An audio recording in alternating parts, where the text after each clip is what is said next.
This program is brought to you by Stanford University. Please visit us at stanford.edu.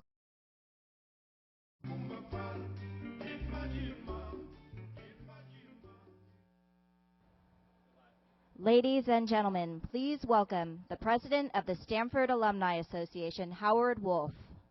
Produced by a voice from God. Well, yeah, thank you got for it. that. Thank you very much. Good morning, ladies and gentlemen. Welcome to the Reunion Homecoming 2008 President's Welcome and Panel Discussion. We are quite pleased that you chose to join us here this morning. Before we begin the formal program, however, I would like to ask the members of the great Stanford class of 1958 to stand. I totally forgot that the lights would be down. Could the lights be raised for just a moment so that we can see the members of the class of 1958?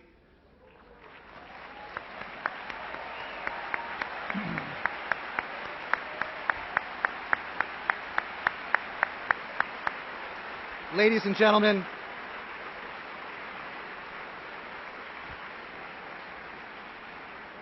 these stalwart men and women are here celebrating a Stanford milestone, their 50th reunion. We welcome them back. The Stanford Alumni Association has a very clear yet challenging mission.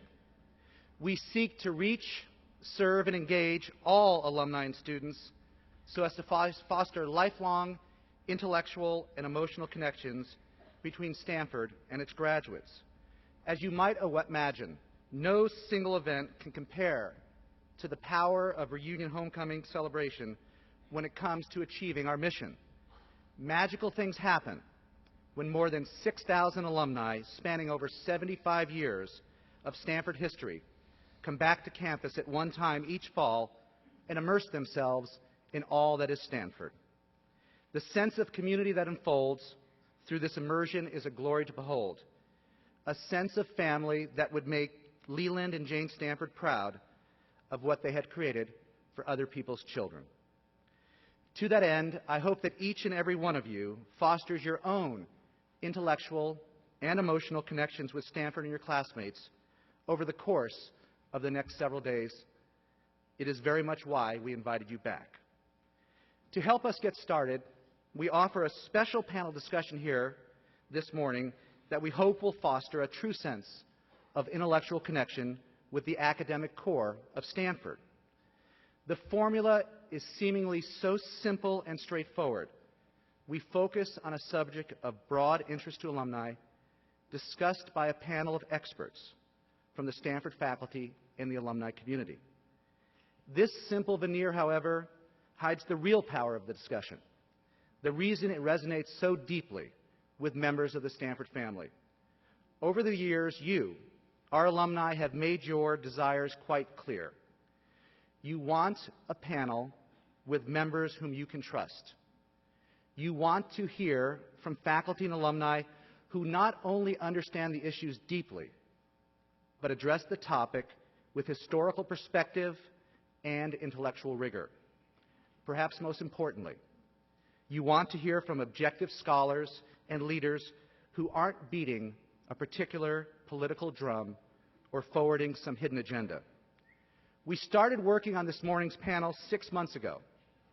Much work had gone into our original panel entitled Going Green, Making It Work. Then the financial crisis hit last month, and we started receiving calls from alumni around the world who were planning to attend this reunion. They all had the same request. Could Stanford please help us understand this mess?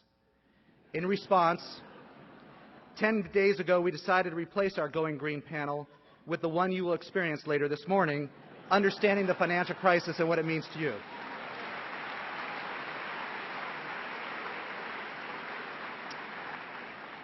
We hope you agree with our decision to switch gears. We also hope you gain valuable understanding during the panel discussion this morning.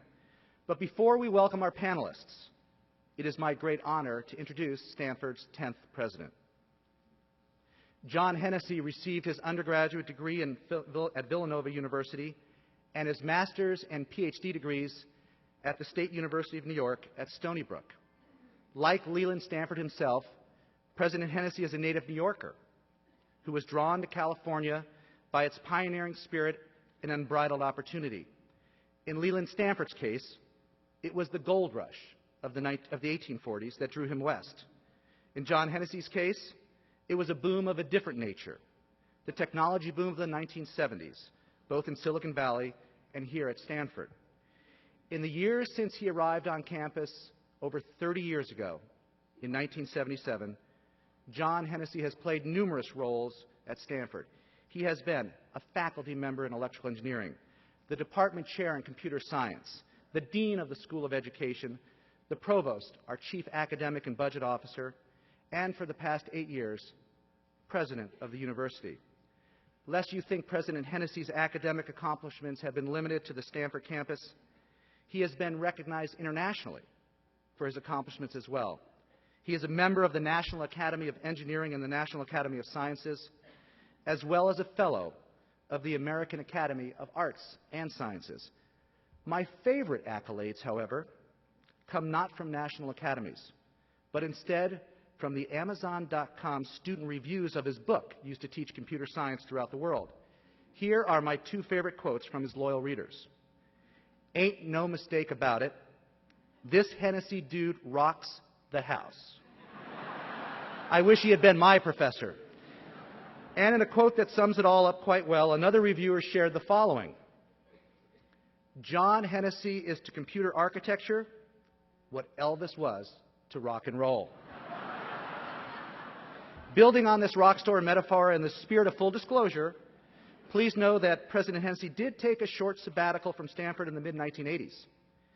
It was during this time that he founded a Silicon Valley company that later went public, and through which he revolutionized the world of computer work by commercializing research he had spearheaded here on campus. Yes, that's right, just another example of an underachieving member of the Stanford family. John Hennessy's contributions to Stanford have been extensive. Perhaps most importantly, his love for this institution and sense of Stanford spirit is beyond compare. Ladies and gentlemen, please join me in welcoming the man who leads our great university into the future, Stanford's 10th president, John Hennessy.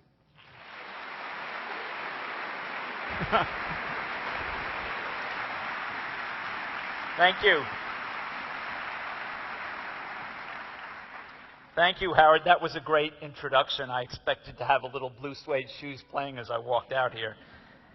Well, welcome back, everyone. We're delighted to see you here, and of course, I hope you have a great weekend.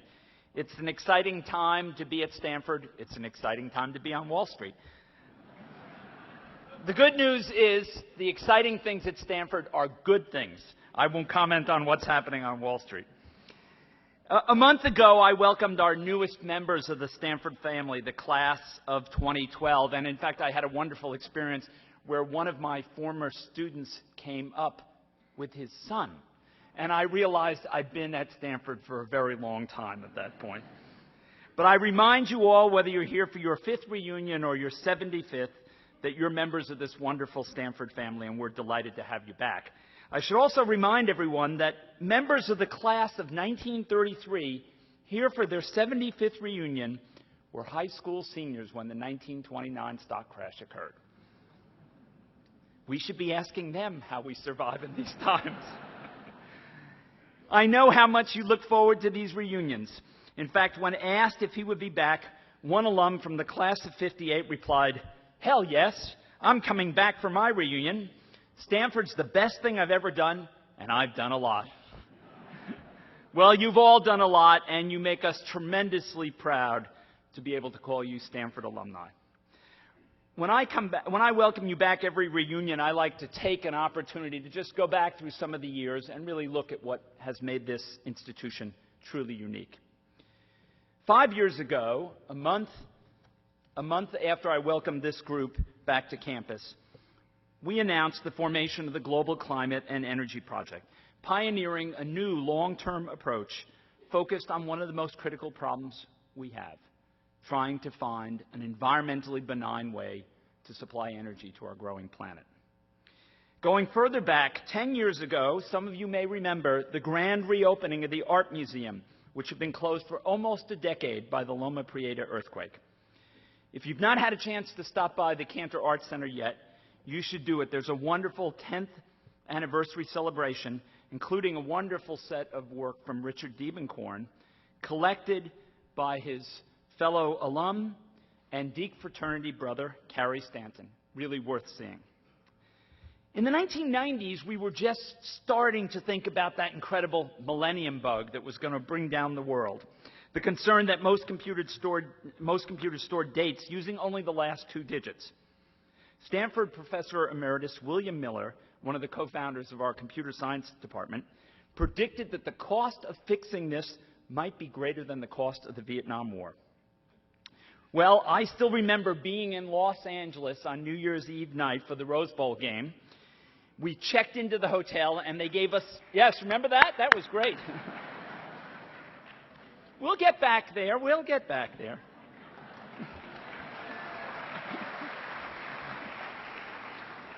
I remember checking into the hotel with my wife and our 2 boys, and they gave us emergency flashlights and bottles of water in case the civilian infrastructure collapsed. Well, it didn't, and the good news, as my colleague Bill Miller pointed out, if we do it right, we won't have anything to worry about for 8,000 more years. 20 years ago, Stanford celebrated its centennial coast to coast, and the Stanford Symphony Orchestra embarked on a 19-day Asian tour. This summer, by the way, the Symphony, the Stanford Chorale, the Stanford Taiko, and the St. Lawrence String Quartet toured China as part of the cultural ceremonies surrounding the Olympics. That concluded with 2 wonderful nights on July 3rd and July 4th when they appeared in the Great Hall of the People and the new Beijing Opera House. Playing, by the way, George Gershwin. 30 years ago, a graduate student in physics answered a NASA ad in the Stanford Daily. 5 years later, Dr. Sally Ride became the first woman and the youngest American ever to be in space. The 1960s were an interesting time for universities, a time of protest and activism. In fact, it was right here in Memorial Auditorium in April 1968 that a group of black students went up on stage and took the microphone from then Provost Richard Lyman. Meanwhile, on the other side of campus, totally unbeknownst to anybody here, Professor Norm Shumway was doing the first human heart transplant in the United States. The 1950s were a great time of growth and discovery for Stanford and our very first Nobel Prizes.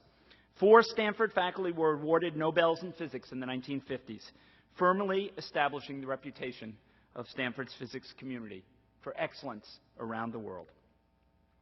60 years ago, we began the construction of the Hansen Laboratories for Physics to build a new billion-electron linear accelerator, a year after a small prototype had been built in the basement of the physics department.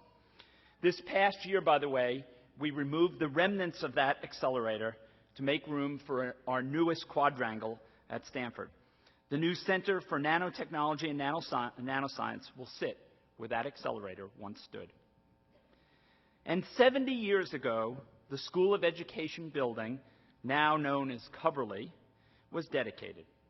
The first dean of the School of Education, Elward P. Coverly, contributed his own funds to construct the building. This is a story I love to share with the incoming deans. And we may need it.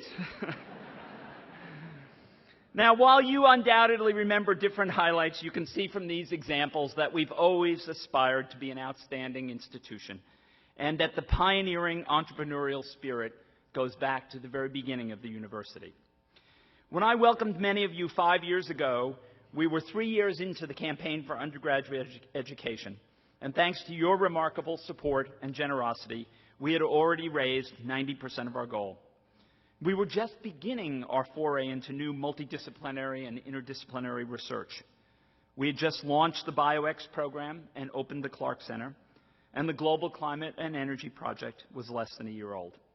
And a lot has happened since then. 2 years ago, during Reunion Homecoming Weekend, we launched the Stanford Challenge, our ambitious campus-wide campaign that corresponds to an equally ambitious vision for the university's future. This campaign will enable Stanford to play a larger role in seeking solutions to complex world problems and improve our ability to educate today's students for leadership in our global society. Think about the difference we could make if our basic research on stem cells could discover new therapies for diseases like diabetes or Alzheimer's. That's exactly the kind of work we're doing in the Stanford Institute for Cell Biology. And what if our best and brightest students got excited and interested in teaching math and science in our K-12 institutions? I'm sure, as many of you know, throughout the U.S., American students have fallen behind in their knowledge of math and science. They actually begin in the first few primary grades at the top of the ladder across the world. But by the end of middle school, they've fallen halfway down, and by the end of high school, they're down out of the top 20. But what if we could bring faculty and students together, faculty from across the university, the education school, the sciences, engineering, to think about new ways to teach and instruct in this area? And imagine the impact if we could be the institution that found new ways to generate renewable energy. We could save both our environment and our economy at the same time.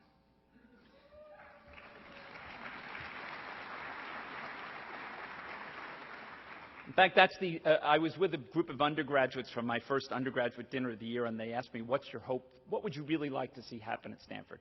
And I said, I'd like to have that discovery of a renewable, cost-efficient energy source happen here. Because if we do that, we will have made an enormous contribution. But these are just a few of the questions that our researchers and scholars are pursuing and that the Stanford Challenge will help support. Many of these new problems require us to collaborate in new ways, to work together across different parts of the university, to break down the stovepipes and bring together the best experts. And that is one of the things we're trying to do through the Stanford Challenge. They also enable us to go after what my colleagues call BHAGs, big, hairy, audacious goals. The kind of thing that a university like Stanford should aspire to work on. The Stanford Challenge provides support for this work in a number of areas. First of all, to do this kind of groundbreaking work, we need new facilities, modern laboratories, and modern classrooms. This spring, we dedicated the Jerry Yang and Akiko Yamasaki Environment and Energy Building, referred to as Y2E2. Nobody says the whole thing. This is the first building in our new science and engineering quad, which will return our campus to the historic Olmsted plan, building out lateral quads. It's on the same axis straight through the main quad all the way out to the library. But it also represents our greenest building yet. More than a 50% reduction in energy use is achieved through novel methods of cooling the building. And one of the things you'll see, take a walk over there, you'll see that a building can be green and still be great looking.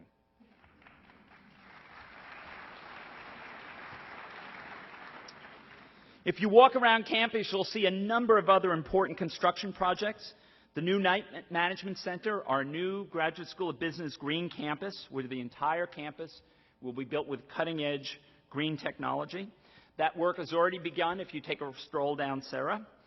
The Stanford Institutes for Medicine building, which alumnus Lori Loki just gave us $75 million to help build, is scheduled for groundbreaking. That will hold our new Stem Cell Institute. The new John and Cynthia Gunn building, right behind Mem Aud here, that will house the Stanford Institute for Economic Policy Research. I'm actually putting this project on fast track because we need it. And a building which we're still in the planning stages for, the new Helen and Peter Bing Concert Hall, which will go over right next to the Alumni Center in Frost. But our challenge is more than about just cutting-edge facilities. It's about people. People who advance knowledge and students who are educated here. With undergraduates, as many of you know, we announced a new financial aid plan last year which will eliminate any family contribution for families with income below $60,000 and eliminate the tuition component for families with incomes below $100,000.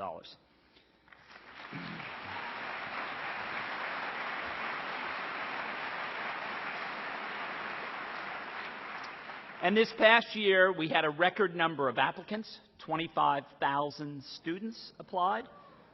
And we had a record yield. 72% of the students we accepted chose Stanford.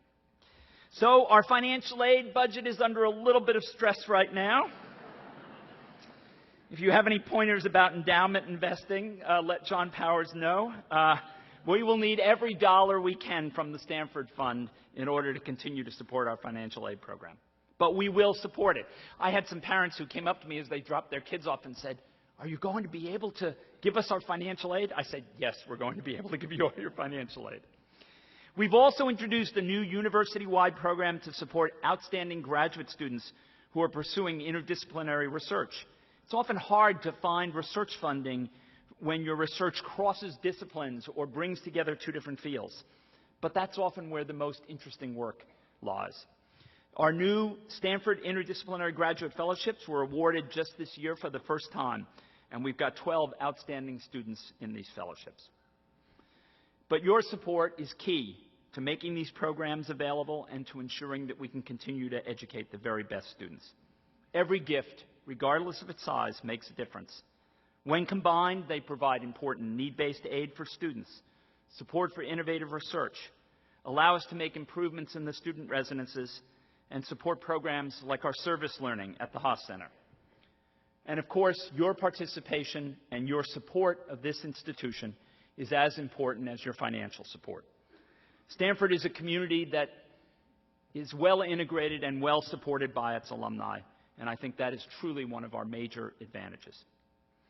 I know you share our belief in this important work, and as I've met many of you on reunions or at travels around the United States, I've been moved by the strength and depth and loyalty of Stanford alumni. In fact, I was just back in Boston last week, and the first question they asked me was, "Is MIT or Harvard the Stanford of the East?"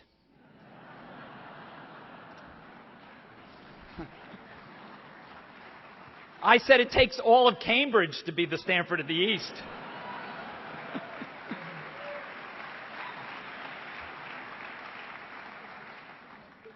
Well, and thanks to the support of many of you here today, and the good sense we had to start the campaign in 2006 and not 2008, we are now approaching $4 billion of commitments to the campaign. Thank you to all of you.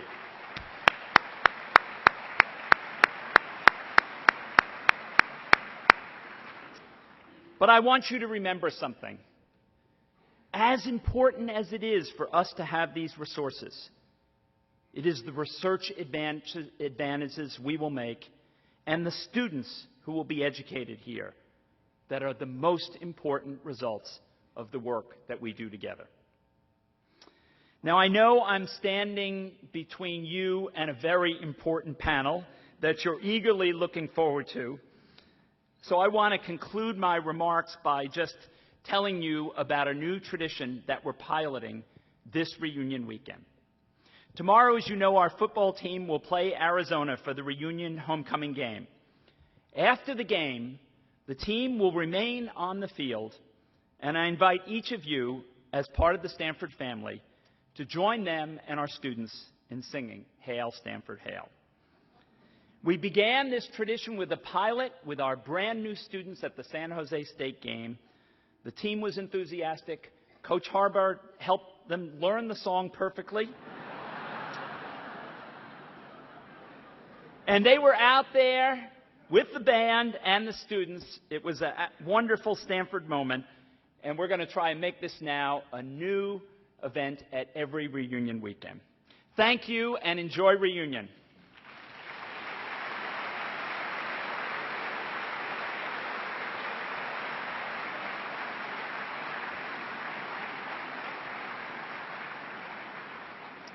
Thank you all. Now on to our panel.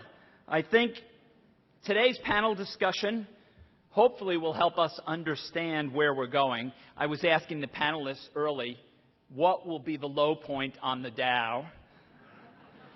I told them they could either tell me that or they could tell me the day that it's going to hit its low. I'll accept either one. To kick it off, I want to introduce our moderator, John B. Chauvin, the Charles Schwab Professor of Economics, and the Wallace R. Hawley Director of the Stanford Institute for Policy Research. And John will introduce the rest of the panelists. John.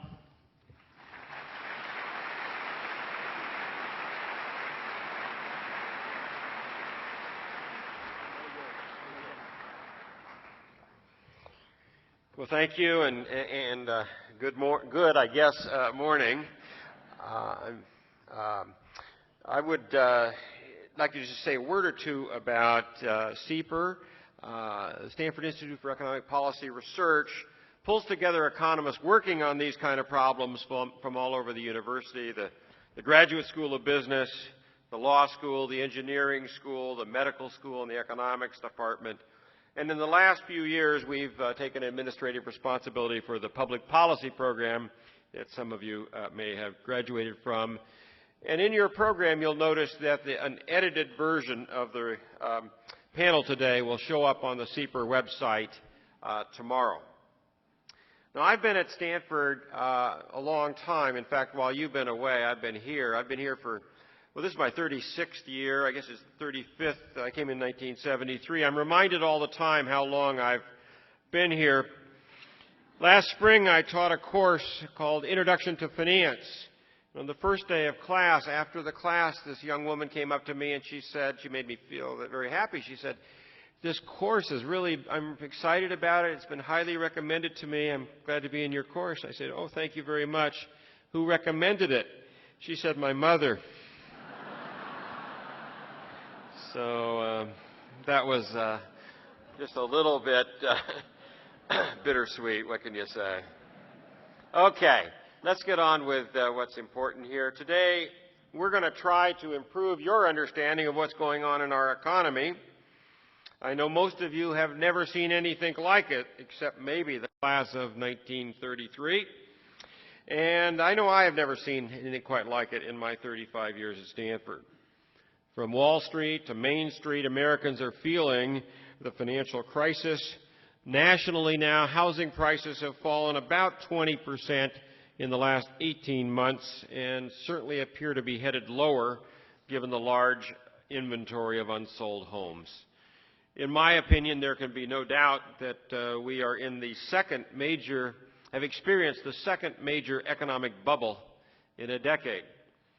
The first being the NASDAQ or .com bubble of 8 or 10 years ago, and now we've had the housing bubble of the past 3 to 6 years. As the housing bubble burst, home prices have plummeted, new construction has just about stopped, at least home construction. Banking and other institutions that hold mortgages and or financial instruments that hold that are based on mortgages have failed. Loan markets have dried up for everyone except those who are so financially strong that they don't need any money. And the stock market has lost about 40% of its value, and I haven't corrected that for the last couple of minutes, Unemployment has reached 6.1% and undoubtedly is headed higher. Credit markets have frozen up to the point that even major companies are having difficulty borrowing money. You may have seen last week that AT&T was complaining that it was having difficulty accessing the commercial paper market. GE's in a similar situation, or has been. Look, if AT&T and GE are having difficulty borrowing money, what chance does the average employer have? So these are serious times.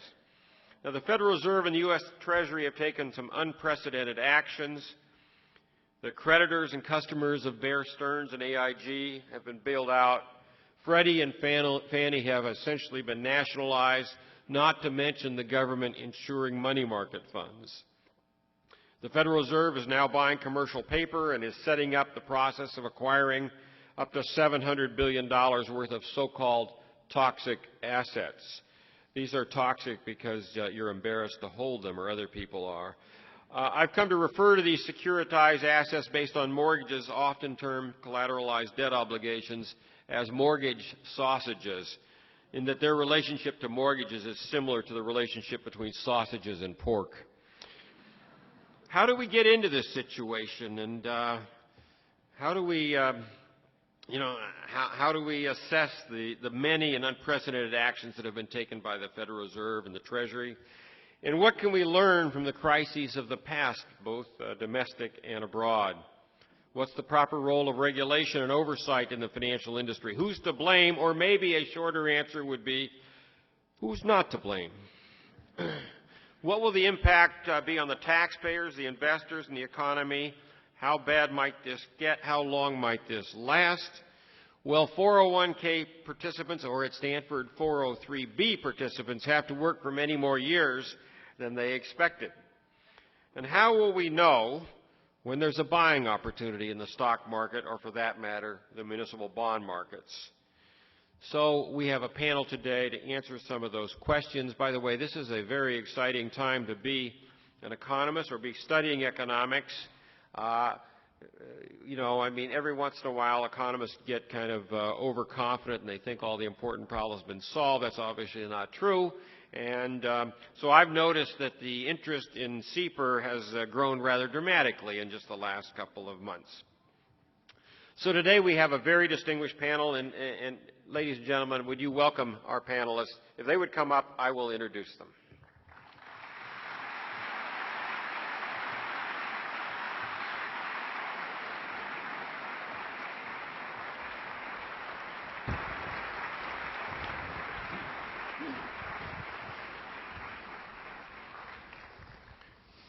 So maybe only Stanford could come up with a panel in just a few days that is as distinguished as this.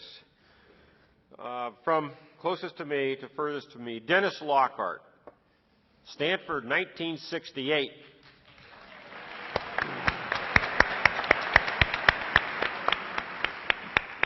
Dennis is the President and Chief Executive Officer of the Federal Reserve Bank of Atlanta. He was managing partner at the private equity firm Zephyr Management, LP, based in New York before that, and also was Executive Vice President of Heller Financial. Dennis, welcome to your 40th Stanford reunion. Thank you.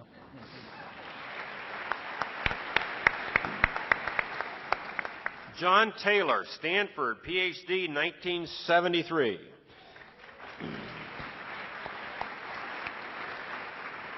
John is the Mary and Robert Raymond Professor of Economics and the Bowen H. and Janice Arthur McCoy Senior Fellow at the Hoover Institution. He's also a former CEPR Director and a current Senior Fellow at CEPR. He was the Undersecretary of Treasury for International Affairs for President George W. Bush. He is advising Senator John McCain in this presidential election. Given that this is a reunion weekend, I should mention, and many of you know, that John Taylor is an award-winning teacher. This is his 35th PhD reunion.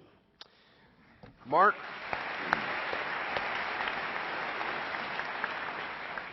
Wolfson is a consulting professor in accounting and finance at the Graduate School of Business and managing partner of Oak Hill Capital Management.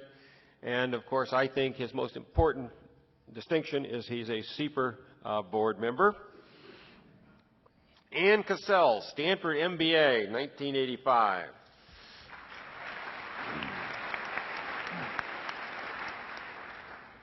Ann is a managing director of Atos Capital and co-president and chief investment officer of its absolute return strategies. Prior to joining Atos in 2001, Ann was chief investment officer of the Stanford Management Company. So it's not an even, 5-year anniversary, but Ann, welcome to your 23rd MBA reunion. And Darrell Duffy, Stanford PhD, 1984, is the Dean Witter Distinguished Professor of Finance at the Graduate School of Business and President-elect of the American Finance Association. And I know we celebrate these reunions every 5 years, but Darrell would be celebrating his 24th PhD reunion this fall, and so I guess next fall it'll be the 25th. So welcome. So the format today, let me explain it. In the first part, which will last maybe 40 minutes or so, I will ask the panelists, each of them, 2 or 3 questions. While you think of questions that you want to ask, we do have microphones in the aisles. I think there are 4. And once we get to the part 2, we'll go to the microphones and you can ask your questions. If you don't address it to a specific person, maybe I will figure out who best to answer that question. We have overflow rooms because of the timeliness of this topic. And those of you in the overflow rooms have cards on which you can ask questions. We'll get those cards to our Stanford alumni personnel to the microphones, and they will be asked. So everybody has an opportunity to ask questions. Now, I should tell you something about the first part, my questions. I'm going to largely choose my questions from questions that our current undergraduates asked a week ago to Darrell Duffy and Michael Boskin. And by the way, this was in the evening, last Wednesday, a week ago Wednesday. More than 250 undergraduates showed up for an evening event that we put together jointly, the Economics Department, the Business School, and CEPR. But I can tell you, not 250 undergraduates don't come out to anything, usually. So there's a lot of interest. So we had cards. They had 75 questions. And fortunately, I saved the cards, and so I had no problem figuring out what questions to ask these people. Now, in some cases, since this event was more than a week ago, which is about a year in normal times, I had to update them. But I'm ready to get started. I'm going to take my seat in this panel, and then I'm going to direct some questions. The first question will go to Dennis Lockhart. Before I get started, I would say, if I don't say it, Dennis would have to say it. He's president of the Atlanta Federal Reserve. He cannot comment on Federal Reserve policy or, how's Ben Bernanke doing or that kind of thing. So please respect that.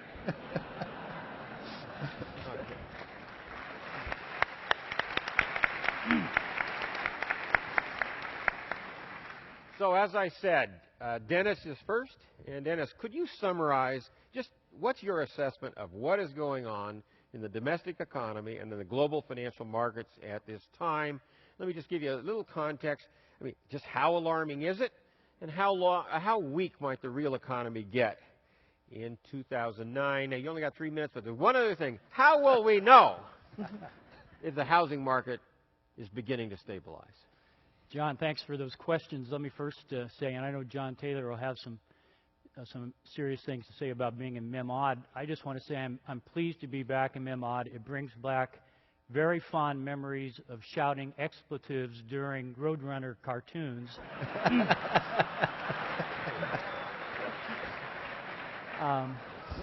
And that image of Wile E. Coyote going off a cliff may be a little too close for comfort this morning. John, let me try a summary very quickly. Connecting the dots these days is, of course, extremely challenging, and you're doing it on a minute-by-minute basis. But the center of the problem is the dollar credit markets of the world, and the center of that problem is the interbank credit markets, which have, to a great extent, locked up in recent days. Banks think in terms of what they call counterparty risk. They assess the risk of lending to another bank on a very short-term basis, usually a month or 7 days, but today on an overnight basis. The maturities in this market, if there is lending going on, have shortened to virtually overnight. The reason that counterparty risk is so serious is because there's question about the liquidity and perhaps even the solvency of those other banks based upon an opaque sense of what they have on their balance sheets. It's difficult to assess how much exposure other parties have to the so-called toxic assets that John mentioned, and therefore most banks are taking a policy of better safe than sorry.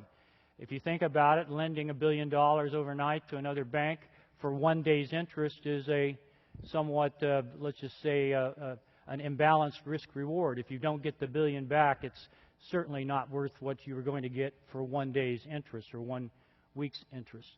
So there is a flight to safety going on among banks and financial institutions. And really the credit markets from top to bottom, the large capital markets for credit all the way down to community banks and small banks have really locked up or tightened up. At the center of this is house prices. The problem started really July of 2007 with the downgrade of some mortgage-backed securities at that time.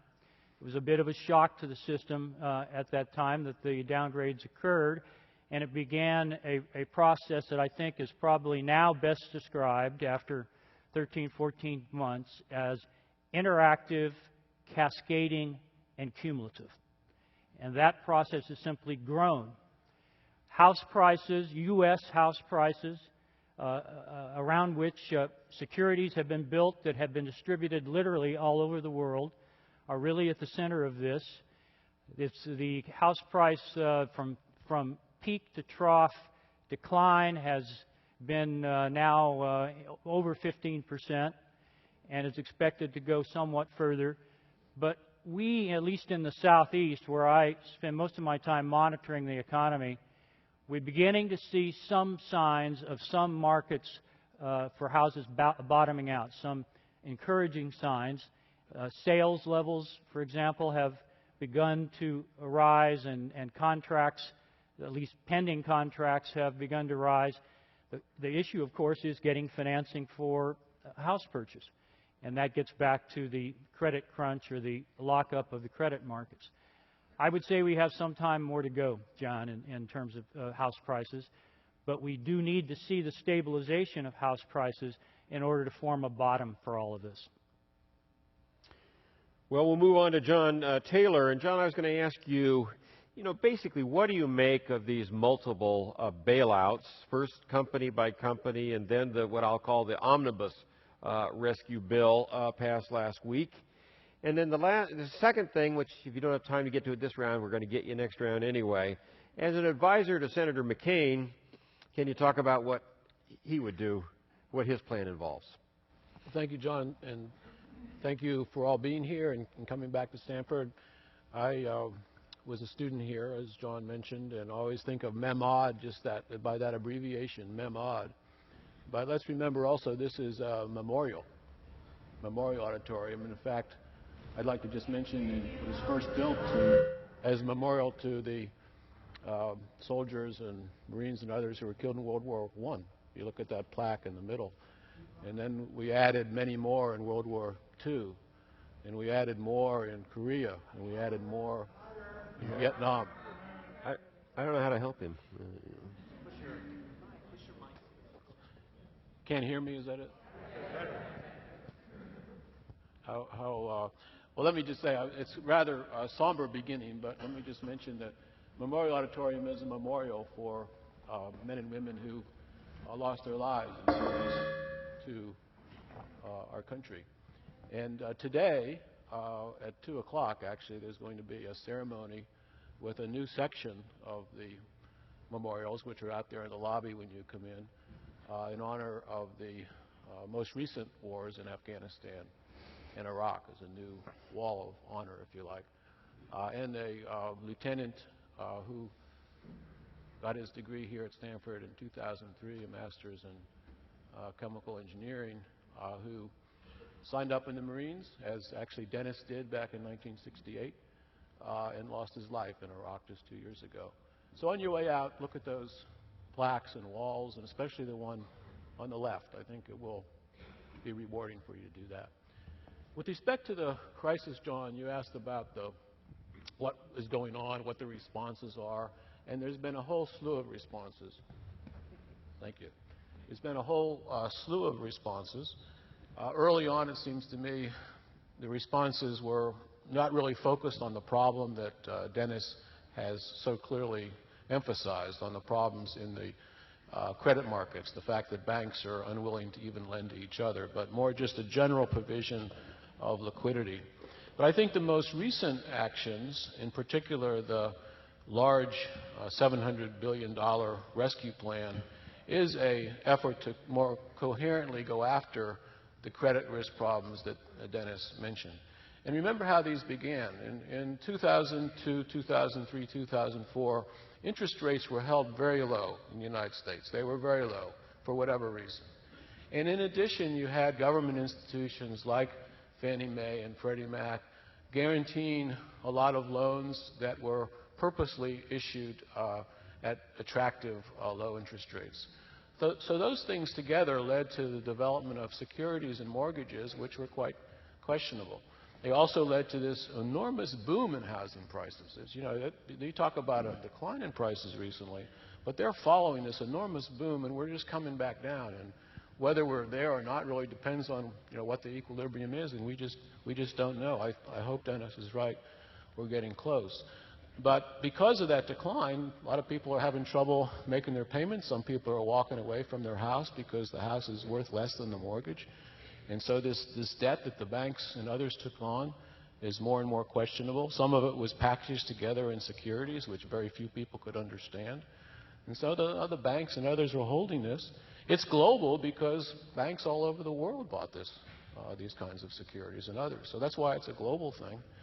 And so what you need to do about this is to provide some way to get these toxic assets, troubled assets is the way it's described in the government, troubled assets off the bank's balance sheet so they can begin to lend again. And now they're very reluctant to lend. They don't know what the balance sheet of their banks they're lending to looks like. So these $700 billion, an enormous amount of money, is focused on taking those assets off the bank's balance sheet so they can lend again. Now, you asked about Senator McCain, who I've been working with since really November of '06, talking about these issues a lot. And he's focused on the fact that housing prices have been declining, and that's something we need to address, and people having trouble paying their mortgages. So his component of this, what he'd like to emphasize, is that not only should we be taking, the government should be taking the toxic assets off the bank's balance sheets by this program, but in addition, we should be helping the holders of the mortgages, buying some of those mortgages back and reissuing at terms that people can actually pay on a case-by-case basis so that you're actually rewarding people who have been doing the right thing. So it's really, it seems to me, like a two-pronged approach that you need. You need the purchases of the assets from the banks, and second, you need to get the people who are actually paying mortgages and having difficulty making the payments given what's happening to housing prices, help those. And I think you really need both here to make this work, and that's what I hope we can get going fast, because now, of course, people are worrying that these programs are not being put into operation rapidly enough, and they're looking for some implementation as soon as possible. Thank you. So you all remember sweating grades at Stanford, and so for Mark Wolfson, I thought I would ask him what grades he would give Ben Bernanke and Henry Paulson. And since that can be quick with just a letter grade, I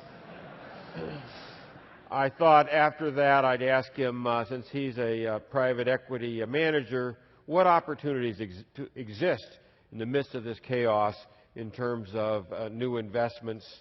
How would you be deploying money at this point? Well, thank you, John, for those softball questions. Let me first congratulate the sponsors of this session for so seamlessly evolving the subject matter from going green to going broke.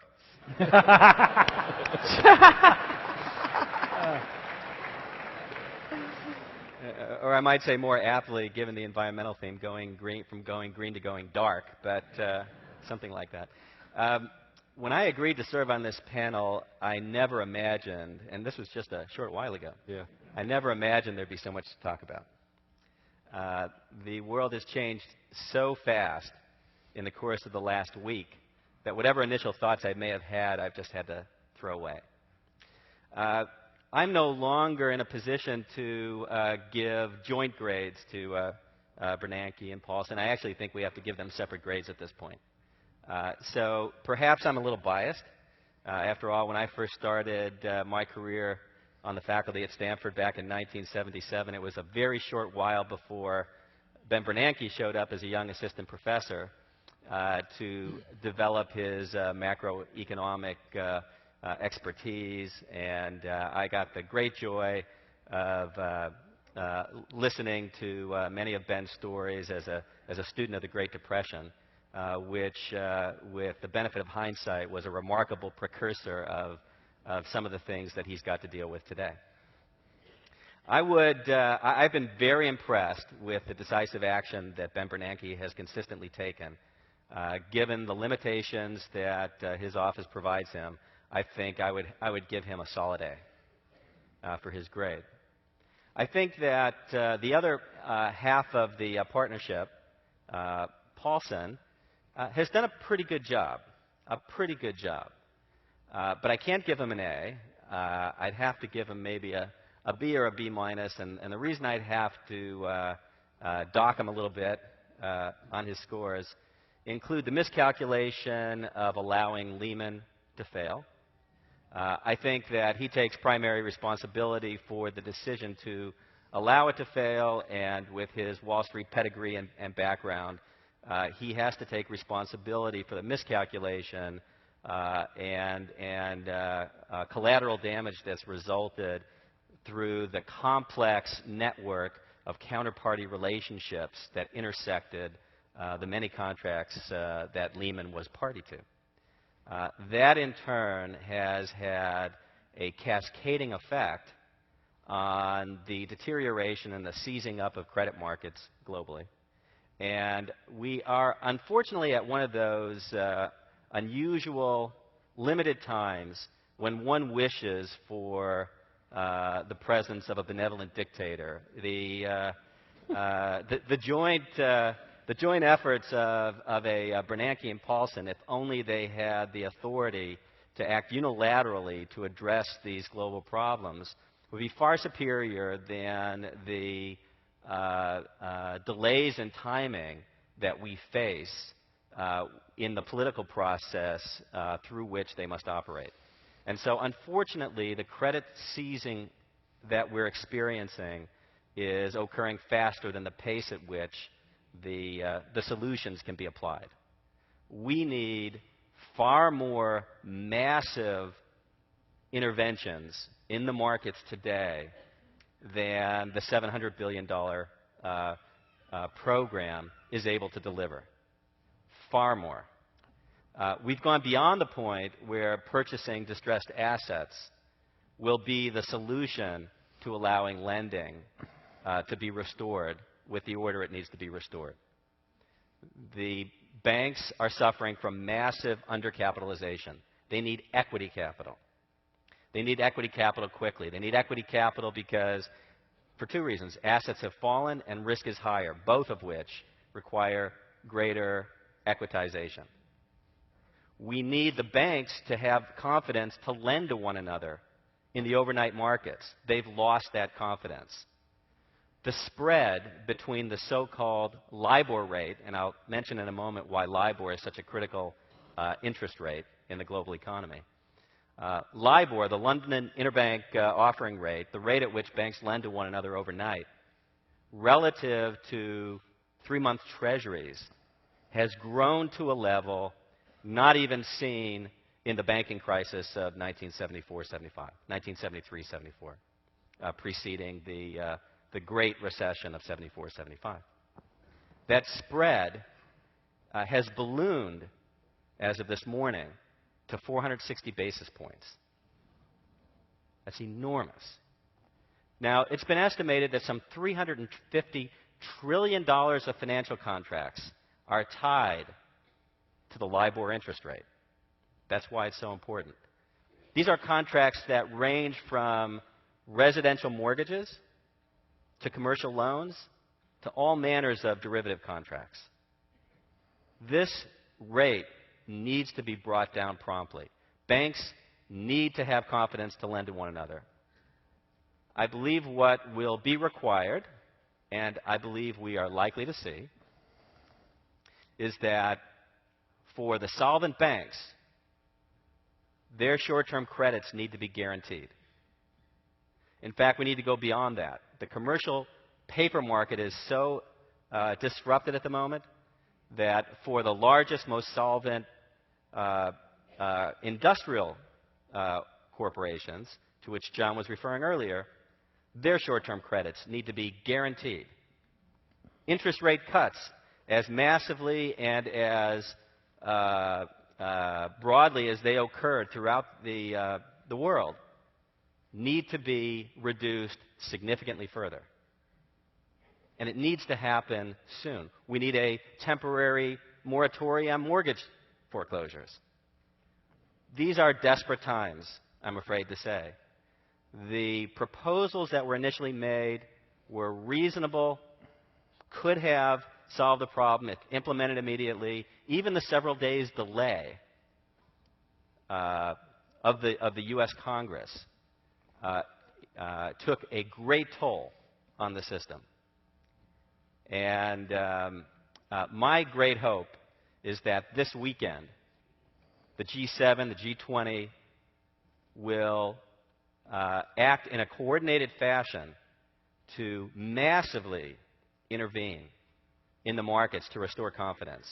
I would not be shocked, given the difficulty of effecting this coordination, if the stock market were to be closed for 1 or 2 days on Monday or Tuesday in order to ensure that a coordinated solution to restore confidence and smooth functioning in the credit markets, which is the linchpin to the solution of getting equity capital invested, could be accomplished. And by the way, just very quickly on the last point, we probably need somewhere between $350, $500 billion of fresh equity capital to be invested in financial institutions. As attractive as the opportunities may ultimately become for the private equity community, the private equity community can perhaps supply $30 to $50 billion of that. And that means that the private equity community, by being able to do deep dives and due diligence that the public can't do so easily, can perhaps help jumpstart that process. But it requires an awful lot of additional capital from the government and from others in the private sector who are not participants in the private equity markets. Ann,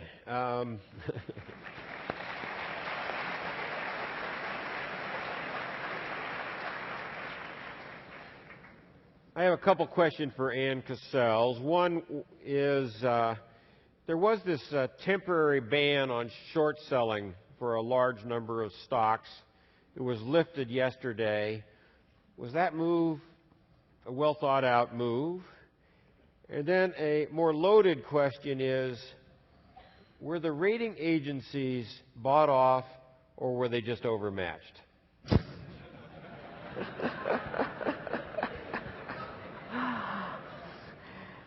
Let me try to take the second question first, which is, I think the rating agencies in general were overmatched. They have a tendency to build models of how credits will behave based upon the past. And so when you get a substantial change, something like a regime change or an entirely new market, those models just aren't very stable. And very specifically with regard to subprime and other kinds of innovative and more risky mortgage models, they base some assumptions that defaults would occur at a level that they had in the past when these markets were much smaller.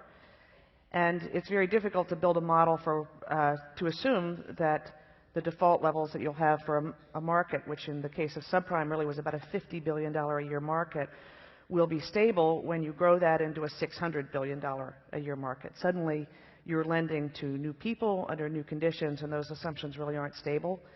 And I don't think they took that into account. I think it's also true that the interests were aligned in a way that was really non-optimal for getting the right results, in that people were able to sequentially work, people who wanted to issue things, let's say, like collateralized debt obligations, were able to go to the rating agencies and actually work cooperatively with them to get the best ratings. And since they were going to be the ones to pay for the ratings, if they didn't like the results at rating agency A, they could then go have a discussion with rating agency B, so that wasn't optimal.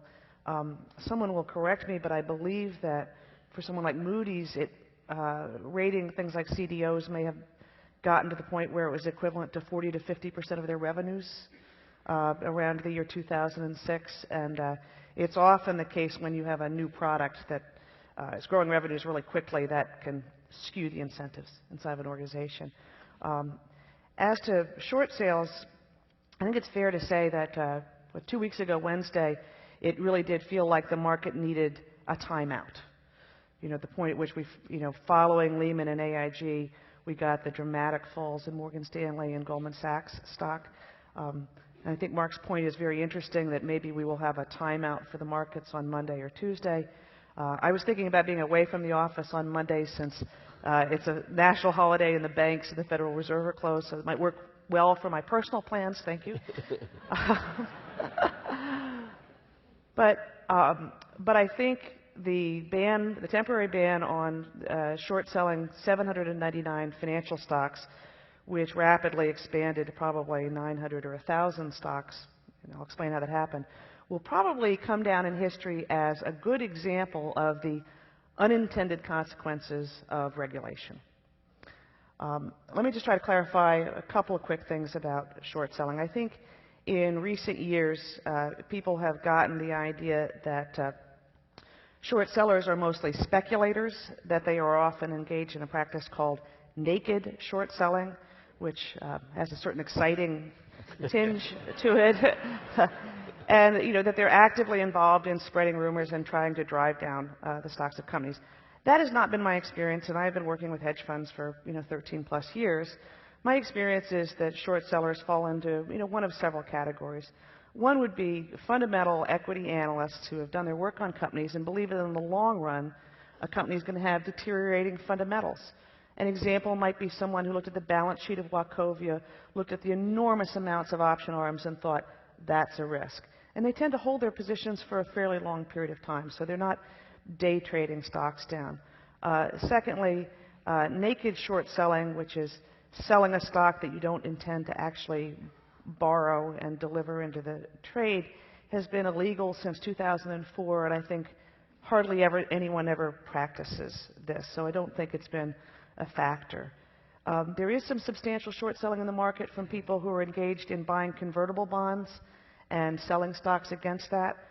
I just want to note that convertible bonds can be an important source of finance for a lot of companies, including for a lot of financial companies this year.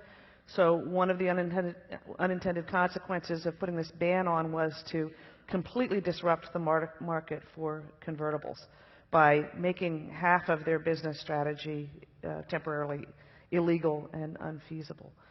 So I think that at the end of the day, most market practitioners, most academics find that short selling is probably beneficial in the market in terms of adding transparency and keeping prices more stable. I think that what Cox and the SEC did was really mostly disruptive and caused a lot of volatility in the short run. And we may have some changes to short selling in the long run, but I don't think this was a great way to approach it. I just make one last note, which is people who are long and short stocks have sometimes said to me, if I see a CEO and I'm short his stock, one of the things I can say to him is, do you realize I'm one of the only people in the world who has to buy your stock someday? And some people do think that some of the downward trends in the market until yesterday were exacerbated somewhat by the fact that there weren't short sellers out there ready to buy. Thank you. Daryl. Hitting a little bit close to home with Daryl's research. Daryl, was there too much financial innovation? Did these mortgage-backed securities and then the more sophisticated collateralized debt obligations and so forth, did they contribute to the bubble? Thanks, John. Another softball question. It's hard for me, having taught credit derivatives and CDOs, to turn around and say, yeah, they're at the epicenter of this earthquake. But yeah, they certainly contributed. Back in the good old days, homeowners used to go to their banks and take out a loan to buy their homes, and the bank would monitor the quality of that borrower because they had what Warren Buffett called skin in the game. And then financial engineers came along and said, you know what, we can probably do this more efficiently. We can package these home loans together, send them off to Wall Street, slice them up into relatively riskier parts than the average home loan and relatively safer parts than the average home loan, and then send those packages off to other investors. And because we get to access the entire global market of investors, giving each what they want, there'll be more demand for mortgages, and we'll be able to offer homeowners interest rates that are lower and more affordable. More homes will be bought, and this was a good thing for a while. And then it wasn't done very well. What happened was, without skin in the game, the banker was passing the risk on to Wall Street. The home loans weren't carefully monitored. Borrowers were asking for loans that were bigger than they could afford. That drove the prices of homes up because there was plenty of demand for these risky mortgages, so more people would go out and buy more homes. And Dennis and John talked about the fact that home prices went very, very high. Meanwhile, back at the ranch on Wall Street, the packaging, and Ann referred to some of this as well, the packaging of these started to get out of control. The financial engineers at the banks, at the rating agencies, the regulators, didn't really look around corners to see whether these designs, these portions that were relatively safer, were in fact safe. And what were thought to be good extra yields offered on these collateralized debt obligations turned out to be not such a good deal after all. The shocking thing about this is that rather than passing on these so-called safe but really unsafe CDOs to investors, small unsophisticated investors around the world, the biggest banks hung on to these CDOs, they themselves being fooled by the so-called safety of these instruments, and that's how they got into the trouble that Mark described. The problem right now is we don't know what these CDOs are really worth, and that's why one bank is afraid to lend to another.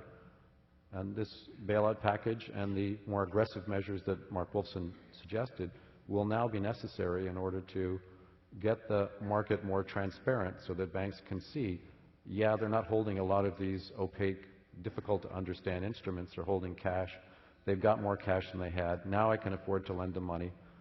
And once the liquidity returns to that interbank market, which has really become the epicenter, it's no longer the CDOs and the mortgages. It's now, will the banks lend to each other? Once that gets going again, then we'll be in much better shape. Okay, so now we're going to change the rules just a little bit. As they say in the game shows, we're going to the speed round, so I need short answers. And in the speed round, while we're doing the speed round, you should be ready to ask your questions. And with these lights, I can't really see them, but I take it we've got mics here and up there and here and there. We're going to go around the room with mics, and that'll all start in less than 10 minutes. So get ready. But we'll go one more round, the speed round. Okay. And I'm really relying on the class of 2009 and 2010 for my questions. Okay, here's a question from the undergraduates. It's for President Lockhart. One of the undergraduates asked, in what ways do you think the U.S. economic recession will resemble that of Japan after the collapse of their stock market and real estate bubble? And what can we learn from the experience in Japan? Very good question. I don't expect that our experience going forward from here out, and we don't typically use the R word in the Federal Reserve, but in the downturn that we're experiencing. I don't expect we're going to resemble Japan for a couple of reasons. One would be that we actually have taken pretty serious action to date. I would point out not only the interest rate cuts that have occurred, and now 375 basis points from September of last year, as well as the introduction of liquidity facilities that are highly targeted on illiquid markets now. I think 5 different liquidity facilities. I believe someone mentioned just a few days ago that we introduced a program to directly purchase industrial commercial paper, in effect lending directly to non-financial companies. The Troubled Asset Relief Plan, $700 billion, so-called TARP, I think is a significant and comprehensive program to attack really some of the root causes of this problem. The fact that we have taken all these measures, I think, is going to distinguish our experience from that of Japan. The institutional structure in the United States is quite different. The amount of transparency in many respects and the willingness to step up and attack a problem, I think, will be different than what Japan experienced. So I have no expectation that we're going to see a lost decade kind of experience that unfortunately Japan experienced. Okay, well, then we'll go to John Taylor, and I'm sure the undergraduates would get a kick out of asking John tough questions instead of the other way around. Here's the question. This is from an undergraduate. Free market advocates advise and enforce upon other countries when they get into an economic mess to tighten their belt, let weak enterprises wither away, and other such advice. What does the current market intervention of the U.S. government do to the credibility of our traditional advice? Better yours. Well, as a free market economist, that's a tough question. Let me say, first of all, as you heard me describe how we got into this, I did mention a couple of government actions. And in particular, the Fannie and Freddie and the actions of rates being very low. Those are government actions. There were people who were saying we were excesses in the government supporting these markets, largely Fannie and Freddie and other things like that. So to me, this is largely a matter of government failure that's led us to this situation. It's not really dysfunctional markets. It's really the government's encouraging certain activities that they could not have done, should not have done. So that's, it's maybe an oversimplification, and obviously there's been some players, irresponsible players, who in our financial markets, financial markets are based on trust, and we've lost a lot of trust from certain individuals. But it seems to me that when you think about the nature of this, it is really not a problem with free markets. It's a problem with a government failure. Not a market failure, it's a government. And believe me, we do have market failures, lots of them, and we try to correct those. But this seems to me is more of a government failure. So in that situation, it seems to me government has a responsibility to fix the problem. That's what we're trying to do, and that's what's actually happening right now. And I would say as soon as we do the actions we're doing, we should be thinking, in fact, as we do them, thinking about how to get the government out of places where it has caused trouble and get the problem into places where it can correct, such as Fannie Mae and Freddie Mac, control the enormous growth of those. That was irresponsible to let those institutions grow the way they did. Completely irresponsible. And we can't keep doing this. So that's my view, and I think it's quite consistent with the idea that free market economics has contributed an enormous amount of good in the world. It's removed hundreds of millions of poverty and around the world, and we don't want to lose that message as we think about the problem that we're facing right now. Okay, then we're going to have Mark Wolfson. I want to remind everybody this is the speed round.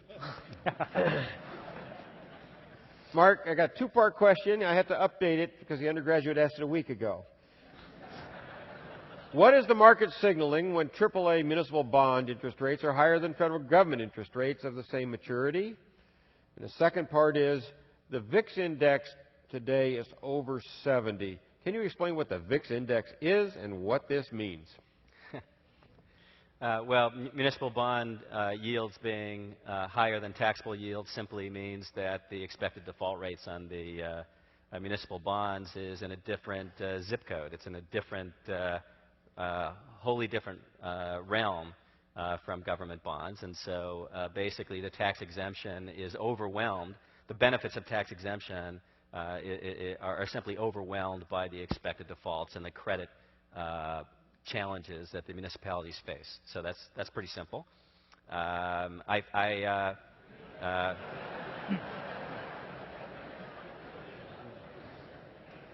I might append to the list I mentioned earlier the need for massive extension of credit to municipalities to the list of things that are required in the short run.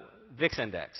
So VIX is a common measure of assessment of risk in the economy.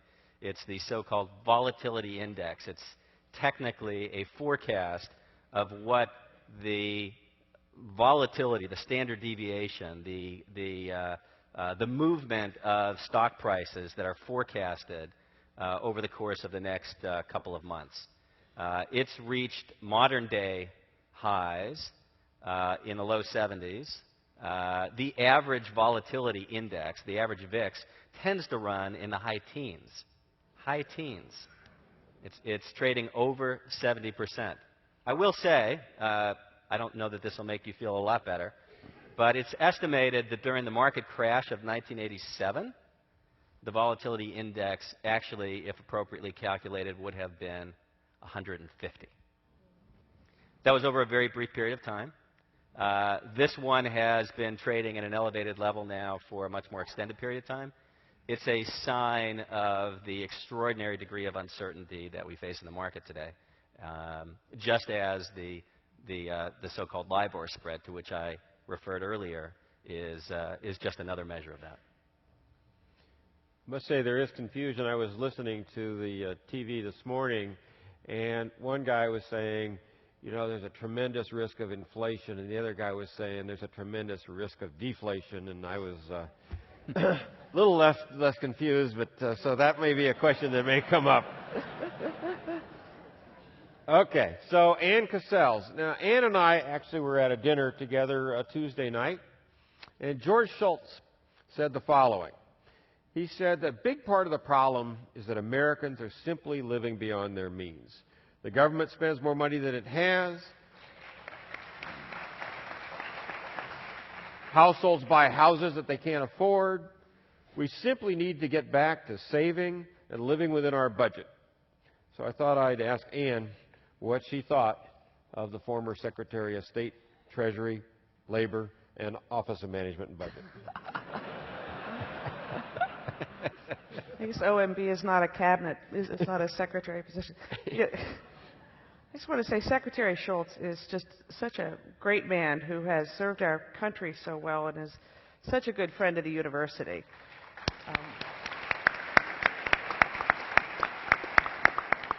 And maybe I'll do a shameless plug for CEPR, because one of the joys of being a corporate sponsor of CEPR and going to that is getting to be around him.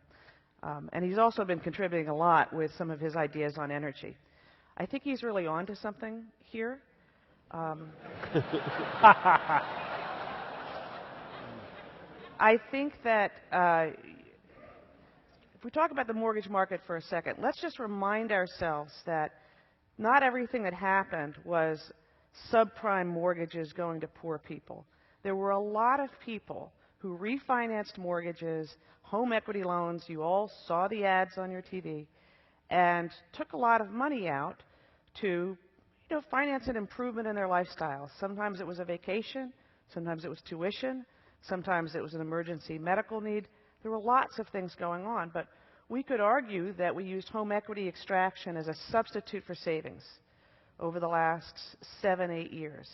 And we could even argue that perhaps some of this was a response to the fact that as America ages, there's a big cohort of people who needed to be increasing their savings, and maybe instead of doing that, they did the home equity extraction.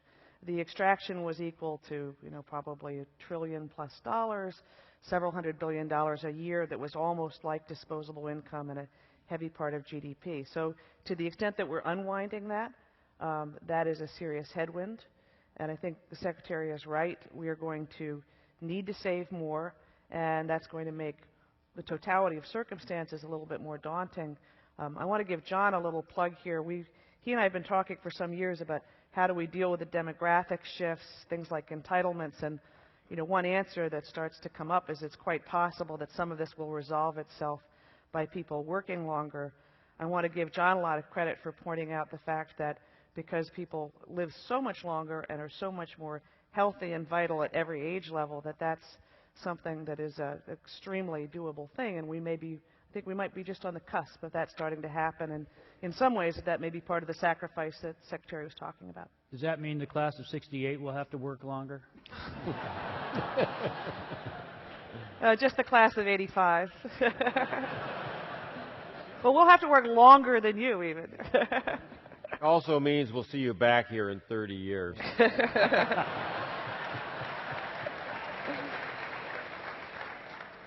So, Darrell, Mark hinted that maybe the failure to bail out Lehman was a mistake. We were going case by case, but on that case we decided we wouldn't do it. What do you think? Was that a mistake? Yeah, I have to endorse Mark's grade. I'd say all of the solid A down to the B or B minus could be attributed to that decision. Actually, the day before, I got a call from a London pub. There were two contacts at big banks that trade credit derivatives, which I'm sure will come up in this discussion. It said, will Hank Paulson allow Lehman to fail? And I said, you know, he said he needs to draw a line in the sand to prevent what's called moral hazard, which means that if you keep bailing out financial institutions, you know, you're just encouraging them next time to take more risk. And moral hazard was the catchphrase of the day a few weeks ago. Now, when the house is burning down and the fire crew is there and the firefighters are hosing down the house trying to put the fire out, it's not the time for them to turn off the hose and to tell the homeowners, give them a lecture about smoking in bed. This is the time to complete the job of putting out the fire. And I said, no, he's going to draw a line somewhere, but he can't afford to allow Lehman to fail, because that will do two things. That will first cause a massive unwind of their balance sheet. Today, this morning, there is on the order of, let's say, $300–400 billion, a billion here, a billion there, it doesn't matter anymore, right? $300–400 billion will be paid on derivatives linked to Lehman, partly because so many people were exposed one way or another through Lehman's balance sheet.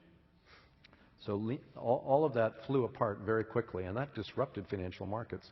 But even more important than that now is the fear and panic that sets in when a household name, a firm like Lehman that's been around since the 1860s, which was a linchpin of Wall Street, when a name like that goes down, it strikes fear into the ordinary stock market investor. And I was asked yesterday by a reporter, when does the fear and panic stop? And I said, well, set your clock based on how long it's been since the last major financial institution failed.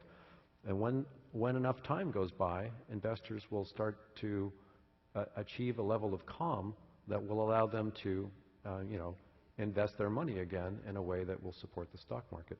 So the two things, the unwinding of the balance sheet and then the psychological effect on fear and panic, both suggested, even before the line was drawn in the sand, that would not be the place to draw the line. So I totally agree with Mark on that. Now, having said that, Bernanke and Paulson, this is hindsight, right? Monday morning quarterbacking. They had so many tough decisions to make, and they made probably 50 equally big decisions in the last few months, most of which they handled extremely well. So I don't think, with the sitting here today in the armchair, trying to one wouldn't want to criticize them too badly for, in the heat of the moment, trying to make a tough decision. Okay, I need your help. First of all, go to the microphones. Part of the reason I need your help is I can't see the microphones. So if you'll go to the microphones and if you'll kind of coordinate, maybe I'll be able to see in a minute. So what we're going to do is going to rotate which mic gets the first question. And if you could give your name and your Stanford reunion class, and then we'll go to the questions. And we might as well go to the lower mic on the right, on my right, first. So your mic is over Okay. Hi, my name is Roy Miller. I'm from the class in 1973. What was the problem? And I just wasn't up loud enough. It looked like it had shifted maybe a little bit. I've been thinking about the endowments that all the universities have. We just heard that ours has gone up by $4 billion in the last 2 years. Is there something these 15 or 20 large universities could do if they got together and said, we're going to do this with our endowments in the next 6 months as a symbolic move to help the economy? Well, I think that must be aimed at Ann Cassells. Okay. I think that's a great question. I'm not sure how much symbolism from the largest universities would matter right at this moment. I assure you that if they did anything, it would be symbolic. As proud as we are of Stanford's endowment, the assets of the largest endowments in this country are well less than a tenth of those of the largest pension funds. That in part explains a lot of the success they've had. They're smaller, and so they've been much more nimble. So I think in terms of the stock market coming back, for example, it's going to be things like rebalancing on the part of the large pension funds that are probably really going to make a difference. But I want to take a moment of personal privilege here to answer a question that John and I had talked about. You know, the large endowments have done very well for a long time because they've been smaller and more nimble, and particularly because at a place like Stanford, John Hennessy and the trustees have wisely delegated an enormous amount of discretion down to John Powers and a very professional staff there, and that has allowed them to do things that are very long-term in horizon, to do things that are contrarian. And contrarian has become a very popular, has become a very au courant word recently. It means unpopular. When I was Chief Investment Officer of Stanford Endowment in the late 90s, it was unpopular to own things that weren't tech, to own things like real estate or emerging markets or commodities.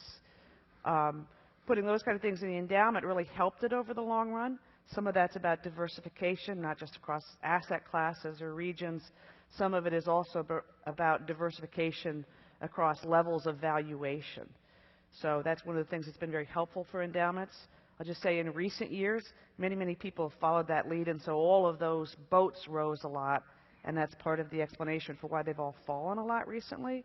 But I just want to say that I actually think in these kind of markets, the endowments will continue to outperform. We may have a couple of rough years, but that ability to do things that really are very far-seeing, that are contrarian and unpopular, will allow them to lay the groundwork now for future returns. So I have a lot of faith that Stanford's endowment, while it might have a rough year or two, is going to do much better than the markets in general. Mark? I just want to add real quickly, I think university endowments will play a natural role in the recovery, and the reason I say that is we're in a liquidity crisis. There are liquidity providers and liquidity demanders in the marketplace. The liquidity providers are the ones in the best position to supply liquidity. Those are the longest term investors, and the university endowments have the luxury of knowing that they're going to be around for decades, and therefore they can commit to asset classes that are relatively illiquid and do so aggressively when the world is willing to pay them the most for supplying liquidity. The world needs liquidity the most today. The university endowments, particularly the leading ones like Stanford, will be natural suppliers of liquidity as soon as the market stabilizes. Okay, we're going to double speed round.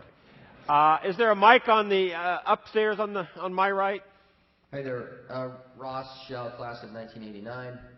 I think we're probably all in favor of prudent action during crisis, but I have some pretty serious concerns as we look forward 6 months from now and wake up and look at what the government continues to make commitments to, that we may have put ourselves as a government into a high credit risk situation, and even an untenable one if you have a dramatically shrinking tax base in a recession.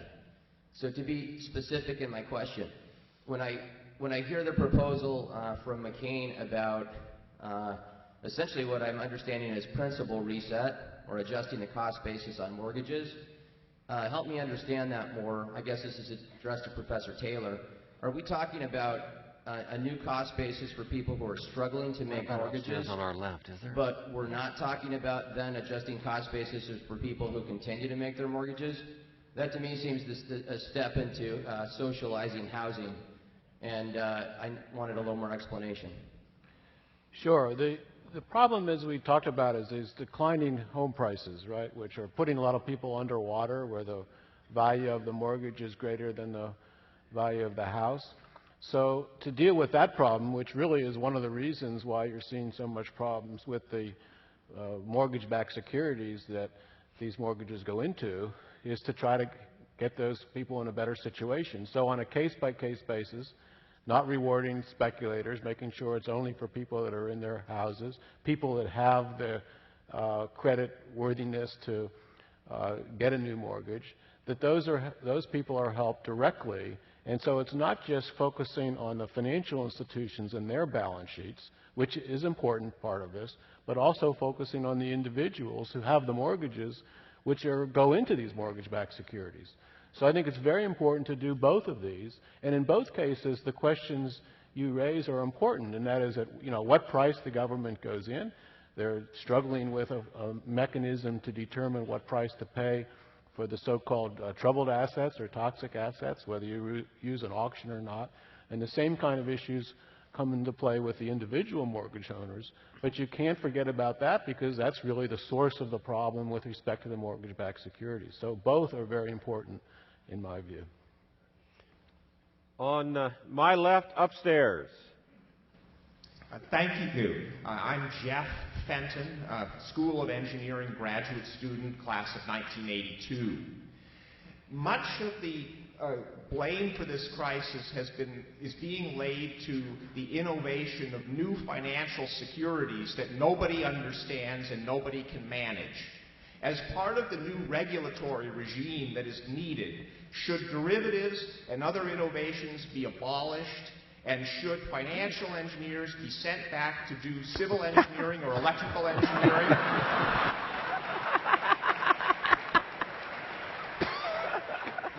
And actually build and make things that benefit society?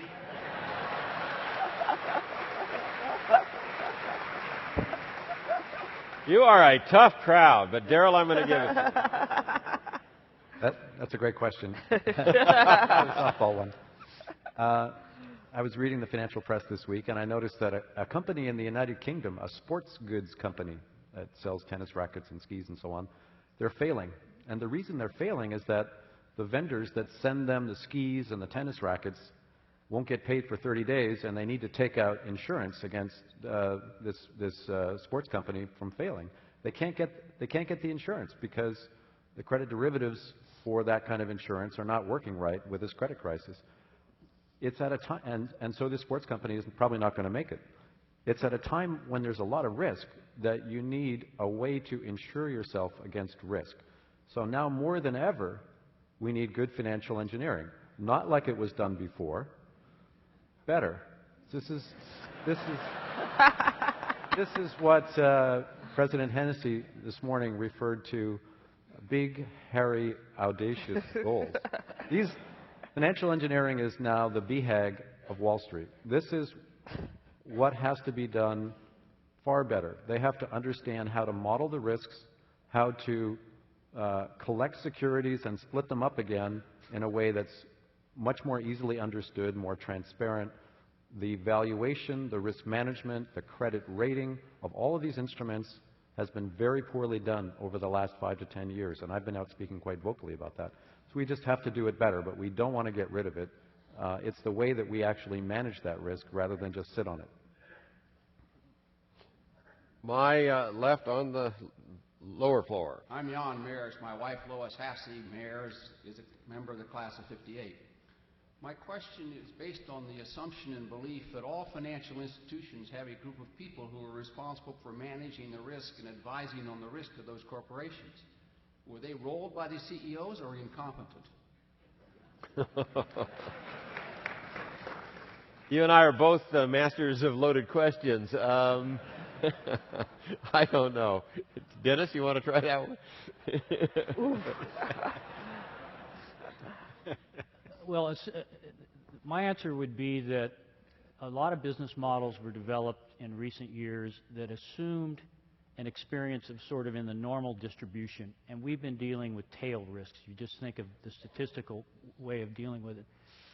And some of those business models have just proven not to hold up under the very severe conditions. Central to the problem, whether you're talking about the largest banks in the world or community banks, is the dependence on wholesale funding. One of the principles I learned early in my banking career is the further away you get from core deposits of real people, retail deposits, the more risk you're taking. For years, institutions built up their balance sheets taking in wholesale deposits from capital markets, money markets, brokered deposits, and so forth, which in normal times worked. It worked fine.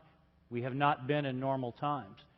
I think what will come out of this experience is a reconsideration of some of those fundamental policies. The investment banks, and we really, with the conversion of Goldman Sachs and Morgan Stanley to bank holding companies, are no longer the old typical investment banks.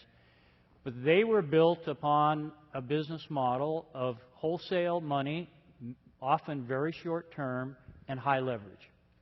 A community bank at the absolute other end of the spectrum in my part of the world has been built on concentration in real estate lending, locally, often development lending, with a fair amount of brokered deposits that come in at $100,000 clips from all over the country. Both of those do not stand up to the current circumstances.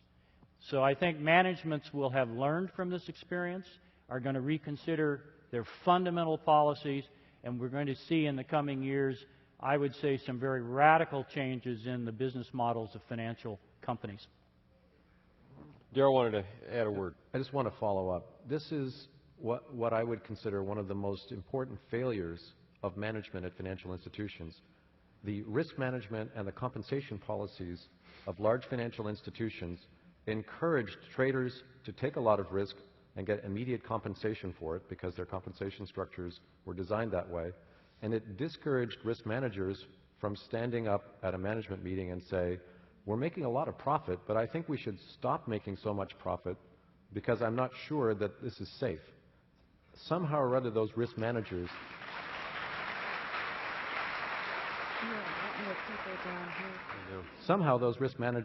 were implicitly or explicitly told to sit down and not make such a fuss because we're making a lot of money in the meantime.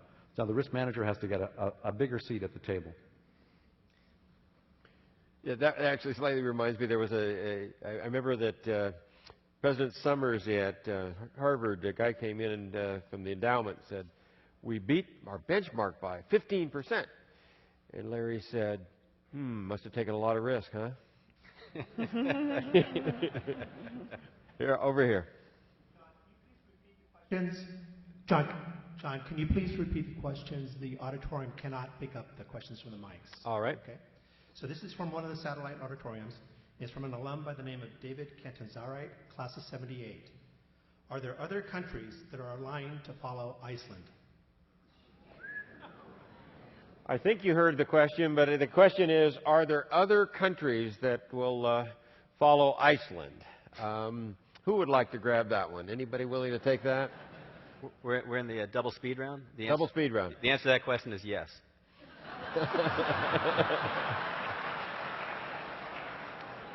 There are institutions that are larger than the economies in which they reside. And therefore, their governments, frankly, are not all in positions to be able to bail them out. But I don't think, there's not a lot of talk these days of other specific countries. There's more concern, I think, that you will get something like an AIG, let's say in Europe. That would be the next big problem rather than an Iceland. Upstairs on this side.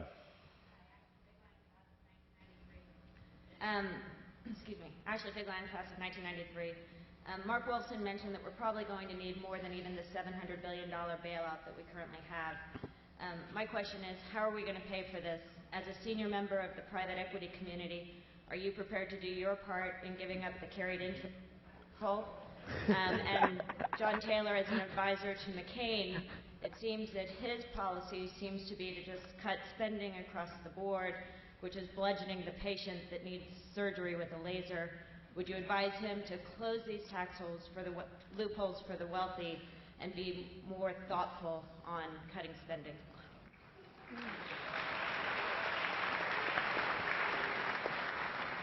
So I'm not going to repeat the whole question, but the main question was how are we going to pay for the rescue plans, which Mark said have to be much bigger than $700 billion. And also, I think there's some request that John say a few things. Mark? So my motivation in recommending that we need massive increases in the amount of a bailout is actually to diminish the amount that taxpayers will be on the hook for. Failure to do it will result in even larger costs to the system, all of which we will pay. As to whether the nastier part of the question pertaining to the private equity community, certainly there will be increasing amounts of taxes that need to be paid by the wealthy to finance the cost of shoring up the system. I have no doubt that that will occur, whoever is the next president. John, you want to say? Oh, yeah? Yeah.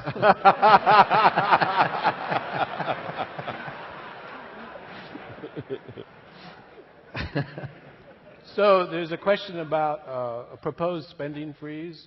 Senator McCain actually has outlined that as part of his overall economic package for quite a while. It's a one-year freeze, and it excludes certain important things like our military and veterans benefits. And by the way, a freeze means that certain things can go up and certain things come down. But I just think, just think about this for a second. 1 year freeze means for 1 year, the government doesn't increase the amount it spends. Don't you think that's something we can do just for 1 year? We hold off in increasing the amount we spend. And that's in the context of an enormous spending binge, which we've had, unfortunately, for a good part of the last 10 years. So I think it's really important to do this. And of course, with respect to loopholes, absolutely. It's ridiculous, some of the loopholes are out there. And if we can also do that in the context of having a program that creates jobs. You know, some people talk about what you need to do to create jobs. It seems to me what you got to do is give incentives to firms to hire people. You know, that's where the jobs come from. Firms hire people. So you need to give incentives for firms to hire people. You don't increase their taxes. That's backwards. Who would increase taxes at a time like this? It's completely backwards. And so the whole program is something you need to think about. And I think a one-year spending freeze, quite frankly, makes a lot of sense. Upstairs on my left. Hi, Ben Eifert, class of 2003, current economics PhD student. Question for Professor Duffy. In his role as an educator at Stanford, you've touched on this a bit earlier, but clearly at the heart of this whole mess is sort of a massive breakdown in credit risk analytics and financial engineering that's in many ways deeply technical. Banks and rating agencies collectively have quantitative groups with hundreds of PhDs in math, physics, and finance trying to sort of price these complex derivative instruments and understand the risks inherent in them. The math and physics guys are phenomenal at solving stochastic differential equations, and the finance guys are sort of trained in efficient markets theory. Is there a gap in the training systems at the university level? There are schools now, like top schools like Columbia, Carnegie Mellon, and an unnamed university across the bay that have formal financial engineering programs in the business schools that are designed precisely to train people in sort of real-world financial engineering. Is that a gap at Stanford? Should the business school be thinking about, master's and PhD level training in sort of precisely this type of thing? We have a financial mathematics program, and I think your question's premise recognizes that it's not housed within the business school. On the other hand, the business school is a partner in that program. It's a very small program. The principle of that program is to start it small and to build it, and as we build it, to make its quality the best. The programs that you mentioned are also very good. One of the problems with all of the mathematics that you described is not that the Wall Street engineers didn't have the math is that they didn't have enough common sense about where to apply it.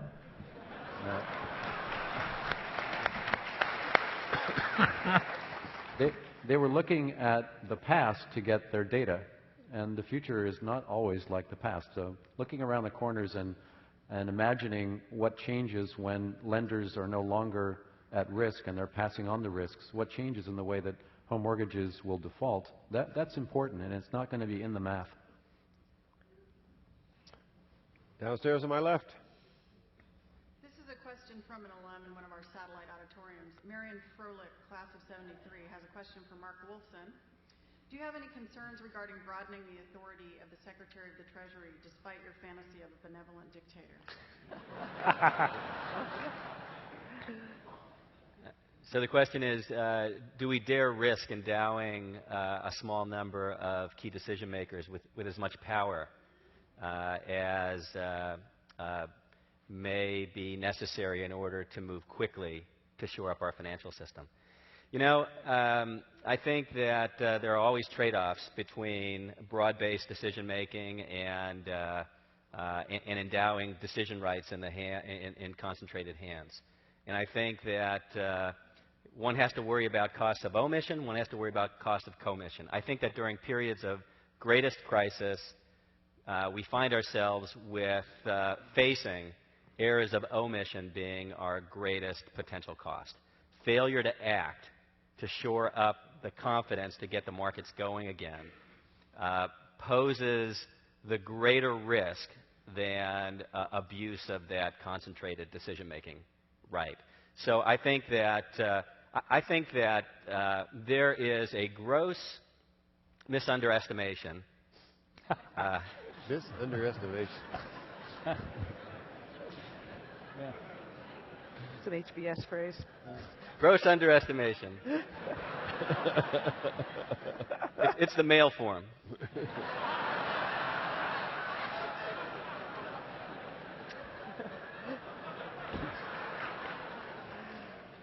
Of the talent and the resolve of senior management in central banks around the world, of Treasury members, that is senior staff in Treasury around the world, and I think that that is not sufficiently visible to politicians, not sufficiently visible to the average voter, but it's something that gives me a great deal of comfort. There's an enormous amount of talent there, and I think it's the one great hope of getting our system back on track.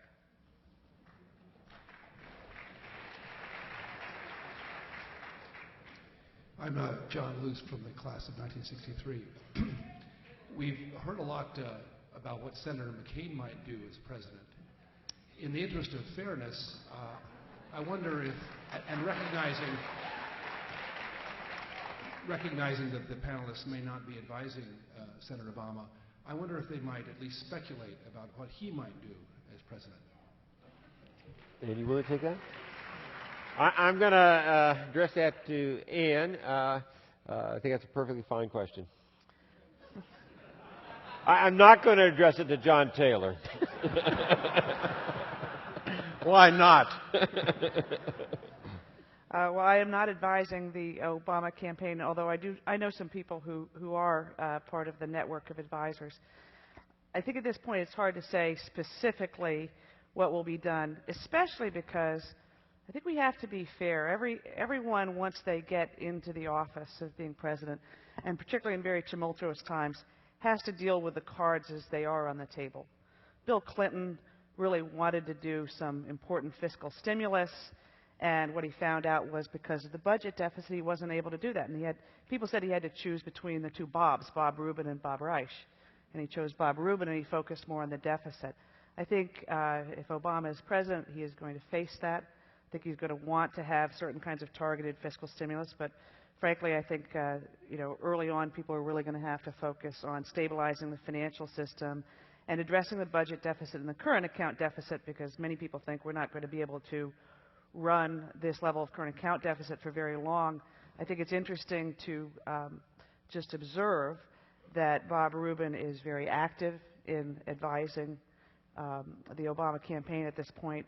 I think Larry Summers, who has a lot of experience in things like persistent current account deficits, is also involved. And so you do have some people who are very experienced in international economics and also in the plumbing of the financial system who will be involved if it's the case that Obama is president. Just realistically, if you're standing up waiting for a question, I'm going to try to get one more round. Upstairs on to my right. Okay, this is from the satellite auditorium. What would you advise the individual investor to do?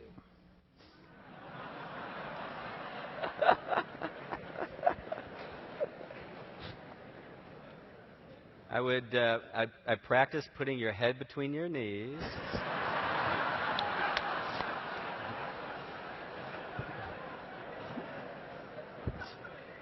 Stretching exercises would be helpful in this regard. It very much depends on your circumstance. So first of all, this is a time where you need to be sure that you've got a sleep-at-night portfolio of sufficient magnitude to protect your standard of living for the next 10 years. If you don't have that, then your options are limited. But otherwise, this is also not a time to have a knee-jerk reaction and completely sell out of equities. By all historical standards, the bounce back in equity prices tends to be far quicker than the drawdown in equity prices during equity price collapses.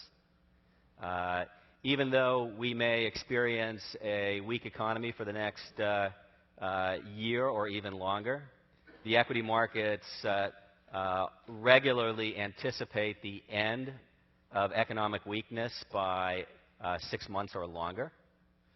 And that's because equity prices reflect cash flows out into the distant future.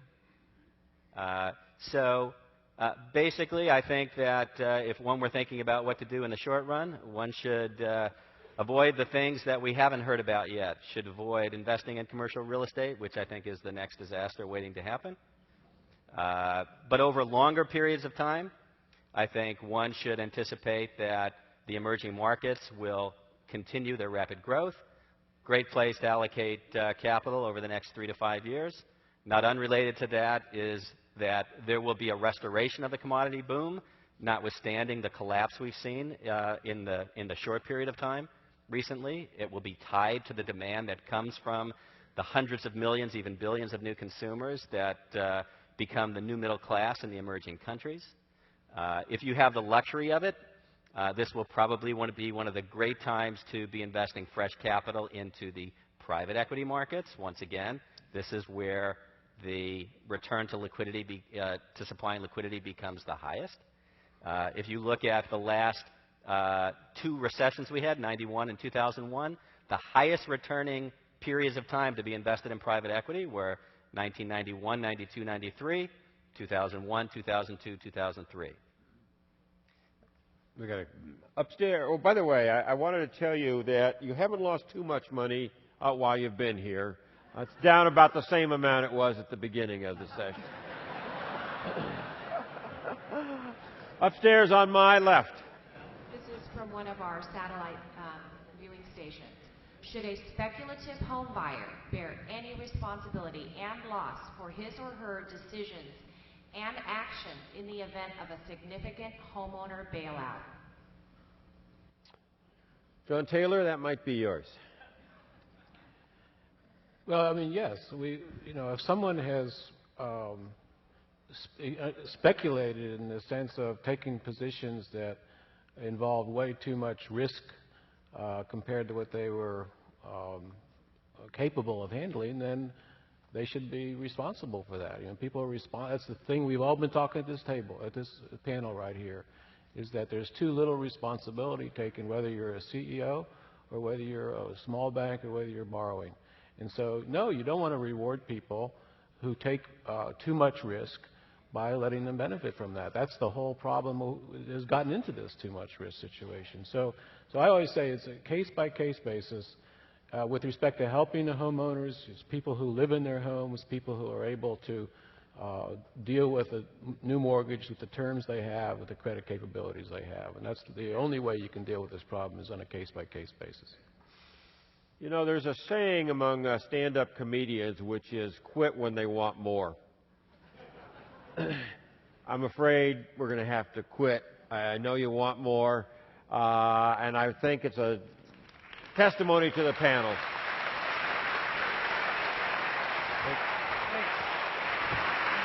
Thanks, Dan. It's a pleasure. Ladies and gentlemen, before I dismiss you to go to your class lunches and other events, I have some housekeeping matters to attend to. First and foremost, I want to remind each and every one of you of the special roundtable discussion being held tomorrow morning at 9:15 a.m. in Maples Pavilion. If you like this panel, you're going to love tomorrow's panel. The panel is entitled Wanted, Courage, Compassion, and Character, Leadership for the 21st Century, and it will be hosted by President John Hennessy and moderated by Tom Brokaw.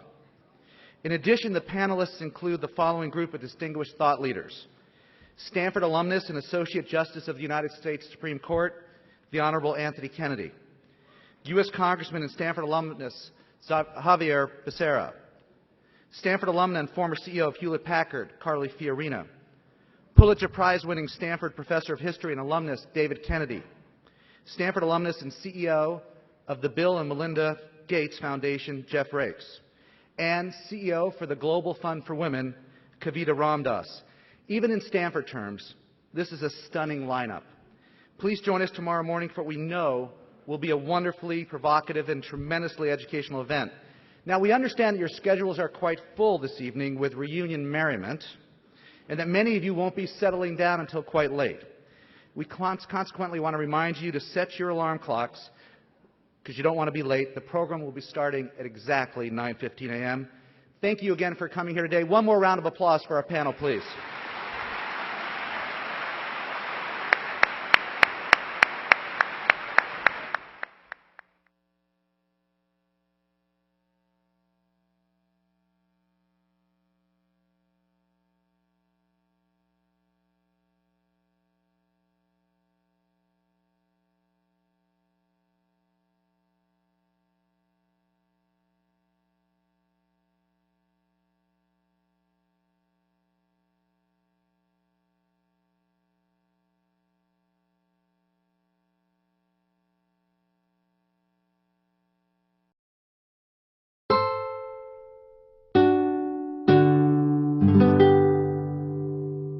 The preceding program is copyrighted by Stanford University. Please visit us at stanford.edu.